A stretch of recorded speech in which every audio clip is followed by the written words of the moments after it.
సంపూర్ణ చంద్రగ్రహణం 2026వ సంవత్సరం మార్చి 3వ తేదీన సంభవించనున్న సంపూర్ణ చంద్రగ్రహణం ఒక కీలక ఖగోళ సంఘటన కూడా జరగనుంది. శాస్త్రీయ పౌరాణిక జ్యోతిష్య ప్రాముఖ్యతను కలిగి కూడా ఈ చంద్రగ్రహణం అనేది ఏర్పడుతూ ఉంది. రాహుకేతువుల పురాణ గాథతో ముడిపడి ఉన్న ఈ గ్రహణం 12 రాశులపై ప్రభావాలను చూపనుంది.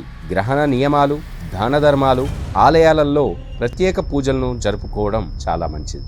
మార్చి 3వ తేదీ 2026వ సంవత్సరంన ఆకాశంలో ఒక అరుదైన అద్భుతమైన సంపూర్ణ చంద్రగ్రహణం సంభవించనుంది. ఖగోళ సంఘటనను బ్లడ్ మూన్ గా కూడా పిలుచుకుంటూ ఉంటాం. ఇది ఆధ్యాత్మికంగా, జ్యోతిష్యపరంగా, శాస్త్రీయంగా ప్రత్యేక ప్రాముఖ్యతను కలిగి ఉంది.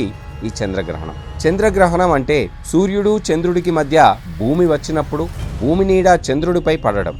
సాధారణంగా చంద్రుడు పూర్తిగా చీకటిగా మారిపోవాలి.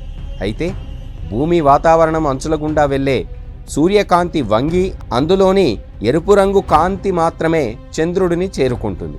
ఆ సమయంలో చంద్రుడు ఎర్రగా రాగి పాత్రలా మెరుస్తూ కనిపిస్తాడు చంద్రగ్రహణం రోజున. దీనినే రక్తచంద్రుడు లేదా బ్లడ్ మూన్ గా కూడా మనం పిలుచుకుంటూ ఉంటాం. రాహుకేతువుల పురాణ గాథ కూడా ఈ గ్రహణ సమయంలో మనందరం తెలుసుకోవాలి. మన సనాతన పురాణాల ప్రకారం గ్రహణాలకు కారణం రాహుకేతువులు.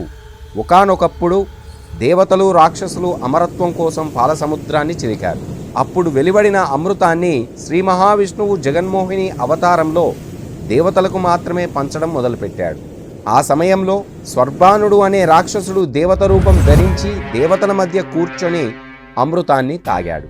సూర్యచంద్రులు ఈ మోసాన్ని పసిగట్టి విష్ణుమూర్తికి తెలుపగా ఆగ్రహించిన మహావిష్ణువు తన సుదర్శన చక్రాన్ని ప్రయోగించి రాక్షసుని తలను మొండెం నుండి వేరు చేశాడు.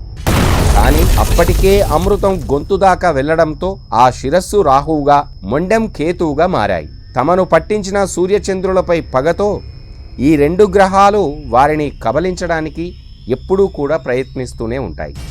వాటినే సూర్య చంద్రగ్రహణాలుగా మనకు కనిపిస్తూ ఉంటాయి. గ్రహణ సమయంలో వెలువడే తీవ్ర శక్తుల నుంచి రక్షణ కోసం మన పూర్వీకుల నుండి కొన్ని ఆచారాలు కూడా మనకు సూచిస్తూ ఉంటాయి. గ్రహణ సమయంలో ఆహారం తీసుకోకుండా ఉపవాసం ఉండడం, గ్రహణానికి ముందు, గ్రహణం తర్వాత స్నానం చేయడం, ఇష్టదైవ మంత్రాలను జపించడం వల్ల సానుకూల శక్తి పెరుగుతుంది. గ్రహణం ముగిశాక దాన ధర్మాలు చేయడం ద్వారా కర్మఫలాలు శుద్ధి అవుతాయి. ముఖ్యంగా గర్భిణీ స్త్రీలు ఇంట్లోనే భగవన్నామ స్మరణ చేసుకుంటూ ప్రశాంతంగా ఉండాలని కూడా మన శాస్త్రాలు పేర్కొన్నాయి. కొన్ని శివాలయాలు గ్రహణ సమయంలో తెరుచుకొని ఉంటాయి. సాధారణంగా గ్రహణ సమయంలో ఆలయాలన్నీ మూసివేస్తారు. కానీ అరుణాచలం, శ్రీకాళహస్తి వంటి ప్రసిద్ధ శైవ క్షేత్రాలు తెరిచే ఉంటాయి. అక్కడి శివలింగాలు స్వయంభూవులు కావడం, నవగ్రహాలను తమ ఆధీనంలో ఉంచుకోవడం దీనికి సంకేతం. ఆ దైవిక శక్తి ఈ క్షేత్రాలను గ్రహణ ప్రభావం నుంచి రక్షిస్తుందని కూడా మన పురాణాలు చెబుతున్నాయి.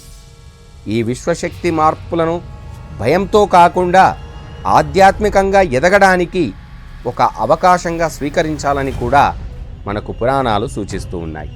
నిత్య శాంతి కోసం ఓం నమో భగవతే వాసుదేవాయ లేదా శ్రీరుద్రాన్ని, ఆ మంత్రాన్ని జపించడం కూడా చాలా మంచిది. చంద్రగ్రహణం ఏర్పడే రోజున భక్తులందరూ కూడా గ్రహణం పట్టే సమయానికి 5 గంటల ముందే భోజనాదులు పూర్తి చేసి, గ్రహణం విడిచిన తర్వాత మీ ఇంటిలోని పూజా మందిరాన్ని శుద్ధ జలంతో శుభ్రం చేసుకొని దేవుడి వద్ద దీపాన్ని వెలిగించి నమస్కరించి భక్తితో వేడుకోవడం వల్ల సకల శుభాలు కలుగుతాయి.